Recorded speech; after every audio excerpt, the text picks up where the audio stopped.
Le Ring, Sud Radio Plus.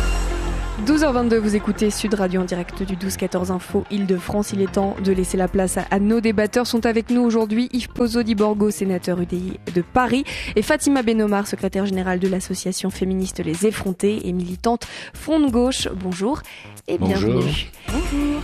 Pierre Brossolette, Geneviève de Gaulle, Antonio Germaine Tillion et Jean Zé, prenez place. Voilà les mots de François Hollande pour clore son discours lors de la panthéonisation hier de 4 héros nationaux. 4 héros qui symbolisent l'esprit de la résistance de la Seconde Guerre mondiale, louant leur bravoure et leur combat partagé contre l'inacceptable. Le président de la République a estimé que 70 ans plus tard, les haines contre les Juifs et la démocratie étaient toujours d'actualité. François Hollande a également évoqué l'importance des réformes et exhorte la jeunesse à la vigilance contre l'intolérance. Qu'avez-vous pensé de ce discours de François Hollande ? Que signifie résister en 2015 ? Les combats ont-ils changé de nature ? Mais tout d'abord, ce discours de François Hollande.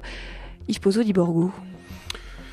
C'est un moment d'unité nationale qui est fort et c'est, je trouve, un moment important puisqu'il faut vraiment que les jeunes générations, d'ailleurs françaises comme européennes, ou d'autres d'ailleurs, prennent conscience que l'histoire n'a pas été une histoire tranquille et que l'histoire est quelque chose de peut-être dangereux. C'est ce qui s'est passé il y a 70 ans et je trouve que c'était une très belle cérémonie de montrer la beauté d'ailleurs de ces personnages, même s'ils avaient des défauts, mais qui ont une vie, on peut pas dire exemplaire de quotidien, mais qui ont une vie extraordinaire, enfin, dans l'acte de résistance qu'ils ont fait, qui après, par la suite, certains sont morts pendant la guerre, enfin, massacrés, pendus, je crois, et puis suicidés, et puis surtout les deux femmes, c'est extraordinaire, Germaine Tillion et Antoine de Gaulle, qui ont continué leur action avec la beauté de leur âme et de leur action.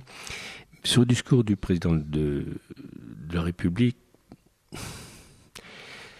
c'est un moment d'unité, donc c'est pas peut-être opportun de critiquer. Je fais juste une petite remarque comparée, même s'il n'a pas cité les réformes profondes qu'a fait Jean Zé avec ces quelques réformes de l'éducation. Oui. C'est peut-être un peu une petite délicatesse qu'il a faite. À la réforme du collège, on peut le dire. Une belle récupération. C'était un peu, je veux dire, ça manque un peu d'élégance, je crois. Mais enfin bon, mais globalement, je crois que le président de la République a eu raison de faire entrer ces personnages au Panthéon, a eu raison d'en faire un élément important de notre vie de la République et je crois que c'est vraiment très important pour l'unité d'un pays. Fatima Benomar, votre avis sur le discours de François Hollande hier au Panthéon ? Alors moi, j'ai absolument pas ce genre de pudeur, je vous avoue, à critiquer assez vertement le ton de ces discours par rapport à la question de la cohérence. C'est-à-dire que François Hollande a voulu incarner un moment d'esprit de résistance. Sauf que François Hollande, pour moi, pour ma génération, puisqu'on parle des jeunes, comment ils se reconnaissent en France, incarne l'inverse même et le contraire de l'esprit de résistance. Déjà, à ce point-là, c'est important pour moi toujours de rappeler que le début de ces quinquennats a été frappé par le sceau d'une capitulation, d'une première promesse de campagne très importante, renégocier le traité, le TSCG, qu'il a tout de suite enterré. D'ailleurs, dans quelques jours, demain d'ailleurs, on fête les 10 ans du traité constitutionnel européen, du nom sur lequel on s'est assis, c'est-à-dire de la voix du peuple français, qui n'a pas été écoutée. Il y aura un rassemblement à 18h à Bastille. Sur les questions d'esprit de résistance, il y a aussi, quelques mois après l'élection de François Hollande, son refus d'amnistier les syndicalistes qui ont été extrêmement réprimés sous Sarkozy.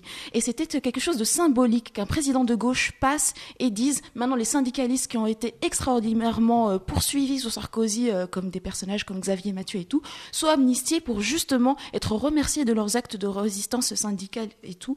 Et ça, il aura refusé cette amnistie. Je me souviens que ça avait extrêmement indigné dans notre camp. Un dernier exemple, et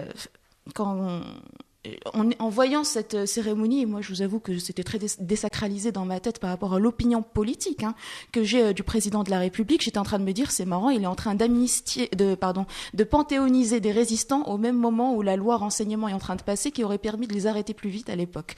Et quand on voit cette loi renseignement, dont on sait très bien, dont on s'inquiète que les secteurs qui seront sur surveillance ne seront pas que sur la question du terrorisme, mais aussi des actes de désobéissance civile, et tous les secteurs de désobéissance civile, que ce soit Notre-Dame-des-Landes, que ce soit plein d'autres lanceurs d'alerte se sont inquiétés de cette loi. Je pense que là, il faut repolitiser sur le fond la question de qu'est-ce qu'un acte de résistance et quel est le régime politique qu'on est en train d'instaurer aujourd'hui. Ce que vous dites, Fatima Benomar, c'est que finalement François Hollande n'était pas légitime à parler de résistance hier ? Non, pas du tout. À aucun moment, ni sur la question de la montée du racisme, parce que c'est très bien de dire il fut un temps où les juifs ou les syndicalistes étaient poursuivis, et le discours du Premier ministre sur les Roms, qui sont des personnes donc humaines, mais qu'on ne peut pas fondre dans l'esprit de la République.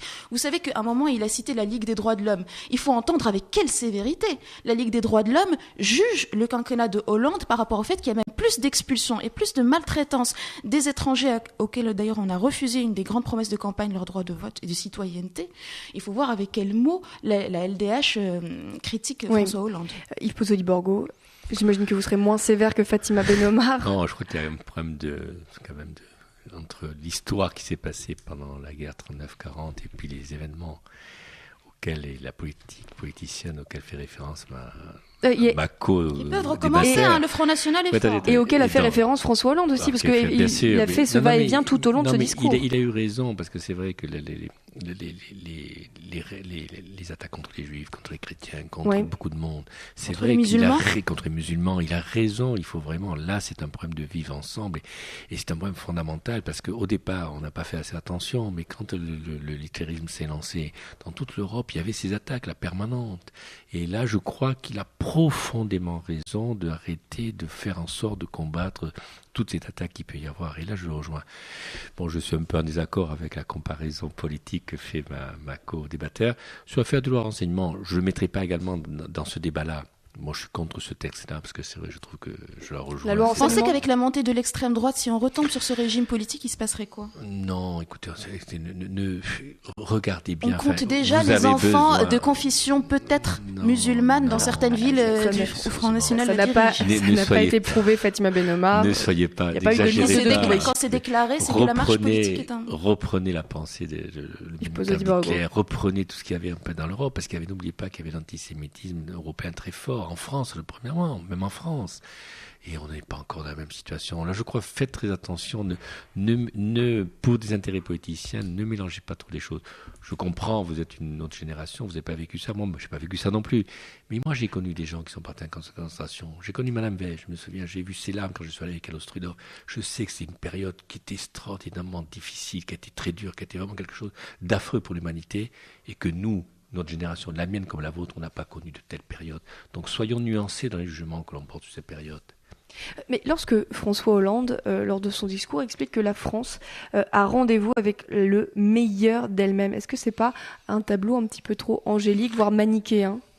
Non, enfin, je ne veux pas occuper le débat, mais il y a quand même, se sont révélés dans ces moments difficiles des personnalités extraordinaires. Enfin, et on les voit, les personnes qui sont rentrées hier au Panthéon, des personnes qui étaient des hommes, c'était des préfets, c'était des gens, des capitaines, c'était des femmes. Elles ont révélé le meilleur d'eux-mêmes.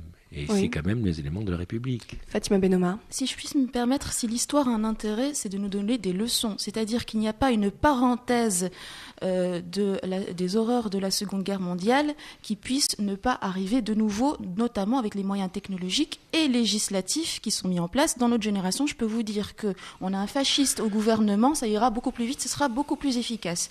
Et je repointe la question de cette loi renseignement. Vous savez, moi... Je suis quelqu'un qui n'est pas naïf par rapport à ce que j'observe des privilèges, notamment des puissants, notamment quand je suis en manifestation, que je vois les CRS se regrouper autour des banques, machin et tout.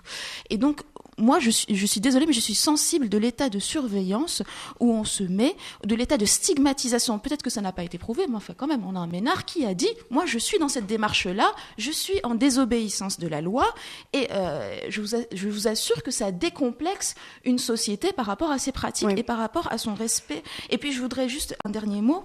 La résistance, c'était aussi le programme.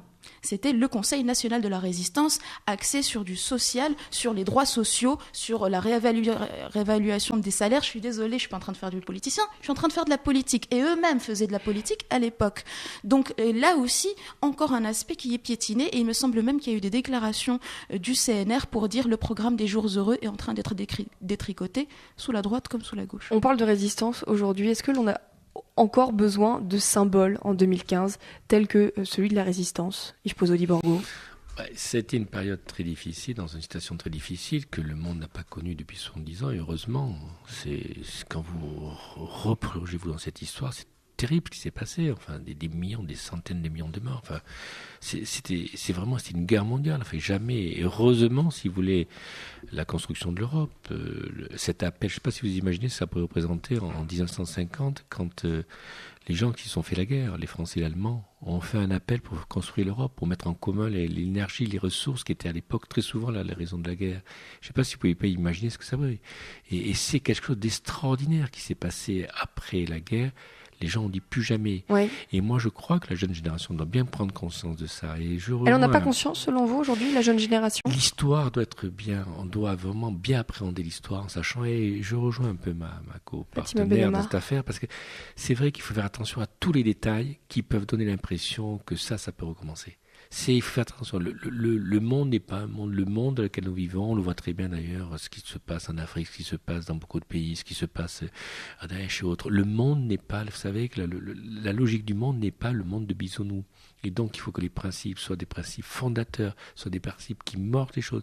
Il faut que l'ensemble de la classe politique de tous les pays marque bien ces principes. Ce qu'on aura tout à l'heure au débat, je crois que les droits humains et les droits de l'homme, c'est fondamental que dans quelques minutes d'ailleurs. Que ces textes-là soient des textes qui marquent l'ensemble des classes politiques de tous les pays du monde. Fatima Benomar, en moins d'une minute, c'est quoi la résistance aujourd'hui, au XXIe siècle ?